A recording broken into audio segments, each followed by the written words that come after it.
பிரியமானவர்களே, ஆண்டவராகிய இயேசு கிறிஸ்துவின் நாமத்தினாலே உங்களை வாழ்த்துகிறேன். இந்த நாளிலேயும் இந்த தின தியானத்தின் வாயிலாக உங்களை சந்திப்பதிலே நான் மகிழ்ச்சி அடைகிறேன். இந்த நாளிலேயும் நம்முடைய தியானத்திற்காக மத்தேயு எழுதின சுவிசேஷம் 9வது அதிகாரம் 19 முதல் 22 வரைக்கும் உள்ள வசனங்களை நான் வாசிக்கிறேன். அப்பொழுது 12 வருஷமாய் பெரும்பாடுள்ள ஒரு ஸ்திரீ, நான் அவருடைய வஸ்திரத்தை ஆகிலும் தொட்டால் சொஸ்தமாவேன் என்று தன் உள்ளத்தில் எண்ணிக்கொண்டு அவர் பின்னாலே வந்து அவருடைய வஸ்திரத்தின் ஓரத்தை தொட்டாள். இயேசு திரும்பி அவளை பார்த்து, மகளே, திடன்கொள், உன் விசுவாசம் உன்னை ரட்சித்தது என்றார். அந்நேரம் முதல் அந்த ஸ்திரீ சுஸ்தமானாள். எனக்கு அன்பானவர்களே, தொடர்ச்சியாக விசுவாசத்தை குறித்து நாம் தியானித்து வருகிறோம் அல்லவா? இந்த நாளிலேயும் தேவனாகிய கர்த்தர் செய்த அந்த அற்புதத்தை தான் நாம் தியானிக்க போகிறோம்.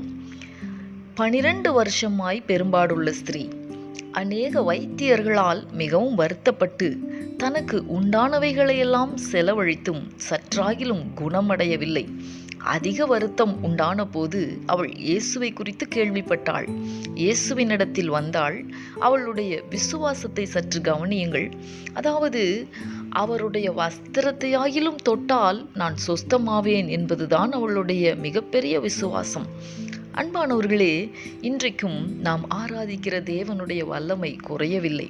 நம்முடைய வாழ்க்கையிலேயும் நம்பிக்கையற்ற பல சூழ்நிலைகளின் மத்தியிலே விசுவாசத்தோடு அவரை நோக்கி பார்க்கும்போது நாமும் அற்புதங்களை பார்க்க முடியும்.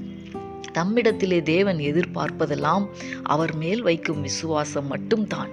அவரால் எதையும் செய்ய முடியும் என்ற விசுவாசத்தோடு கூட நாம் அந்த தேவனை அணுகும் பொழுது நிச்சயமாகவே நம்முடைய வாழ்க்கையிலேயும் தேவனாகிய கர்த்தர் அற்புதங்களை செய்ய வல்லமையுள்ளவராயிருக்கிறார். இந்த கர்த்தருடைய வார்த்தைகளை விசுவாசித்து நாம் ஜெபிக்கலாமா? எங்களை நேசிக்கிற எங்கள் அன்பின் பரலோக தகப்பனே, ஆசீர்வாதமான இந்த நாளுக்காக உமக்கு நாங்கள் நன்றி செலுத்துகிறோம். இந்த நாளிலேயும் அந்த 12 வருஷமாய் பெரும்பாடுள்ள ஸ்திரீ உம்முடைய வஸ்திரத்தை தொட்ட பொழுது சுகமானதை குறித்து நாங்கள் தியானித்தோமே. தகப்பனே, எப்படிப்பட்ட விசுவாசம் ஜனங்களுக்குள்ளே இருந்தது! நீர் அவர்களை சுகப்படுத்தினீர் என்பதை நாங்கள் தியானிக்க கர்த்தர் எங்களுக்கு உதவி செய்தீர். எங்களுடைய வாழ்க்கையிலேயும் நாங்கள் விசுவாசத்தில் குறைவுபடுகிற நேரங்களிலெல்லாம் எங்கள் தேவனாகிய கர்த்தர் எங்கள் விசுவாசத்தை வர்த்திக்க பண்ணுவீராக. உம்மேல் வைக்கிற விசுவாசத்தினால் நாங்களும் அற்புதங்களை காண கர்த்தர் எங்களுக்கு உதவி செய்வீராக. நீர் அப்படி செய்ய போகிறதற்காக உமக்கு ஸ்தோத்திரம். இயேசு கிறிஸ்துவின் நாமத்தில் வேண்டிக் கொள்ளுகிறோம் நல்ல பிதாவே. ஆமேன், ஆமேன்.